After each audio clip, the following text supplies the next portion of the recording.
ये क्वेश्चन है थोड़ा अटपटा सा है। यहाँ पर एक मैचिंग है, जनरल नॉलेज टाइप का क्वेश्चन हो रहा है। इससे मन में ये संदेह पैदा होता है कि क्या हमें एनसीईआरटी में जो फैक्ट गिवन है उसे सब याद वाद करके जाना है क्या? क्योंकि आप स्क्रीनशॉट देखिए, मैंने बाजू में लगाया है। जो ये स्क्रीनशॉट है, यहाँ जो लिखा है वही इस क्वेश्चन में भी लिखा है, कोई खास अंतर नहीं है। तो क्या फिर ये सारा हमको याद करके जाना पड़ेगा? थोड़ा सा अगर आप केयरफुली ऑब्जर्व करें तो आप इस प्रकार के जनरल जो फैक्ट हैं याद करना तो इतना आसान नहीं है। आप बस कंपेयर कर लिया करें, हायरकी बना लिया करें। बस जो अगर आपने कभी ये देखा होगा तो याद रह जाएगा मन में कि सबसे पहले ट्रोपोस्फेयर आता है, फिर एबीसीडी में पहले डी आता है, फिर ई आता है, फिर एफ आता है। बस उतने से तो कहानी बननी है भाई। एबीसीडी तो आती ही है ना आपको।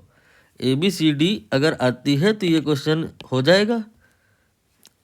यहाँ पर पहले डी आएगा, फिर इसके बाद में ई आएगा, फिर इसके बाद में एफ आएगा और सबसे पहले ट्रोपोस्फेयर आएगा। ठीक, ये हायरकी बनेगी। सबसे कम हाइट पर ट्रोपोस्फेयर होगा। इस डेटा में सबसे कम कहाँ पर है? ये जो सबसे कम है 10 किलोमीटर है, ये ट्रोपोस्फेयर से मैच कर जाएगा। ठीक है, इसके बाद में डी आता है, फिर ई आता है, फिर एफ आता है। These are actually the parts of stratosphere. D and E ये जो है स्ट्रेटोस्फेयर के पार्ट हैं, और जो एफ है ये मीजोस्फेयर का पार्ट है। इतना कुछ नहीं जानने का है यहाँ पे। इतना थोड़े ना संभव है कि हम लोग एग्जाम में याद करके जाए फिजिक्स के पॉइंट से। तो फिर आप बस ये ध्यान रखो कि पहले ट्रोपोस्फेयर आएगा, फिर ए बी सी डी में डी पहले आता है तो डी आएगा, फिर ई आएगा, फिर एफ आएगा। तो डी का जो लेयर है यहाँ पर 10 के बाद जो नेक्स्ट में आएगा जो ज़्यादा है वो है ये। तो डी लेयर का मैचिंग 4th से हो जाएगा।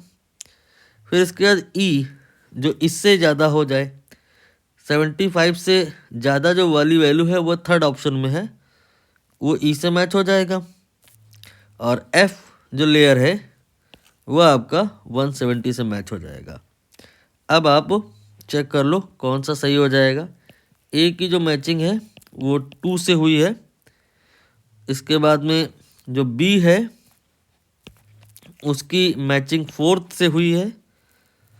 इसके बाद में बी की जो मैचिंग है वो 4th से हुई है। इसके बाद में जो सी है इसकी जो मैचिंग है वो 1 से हुई है।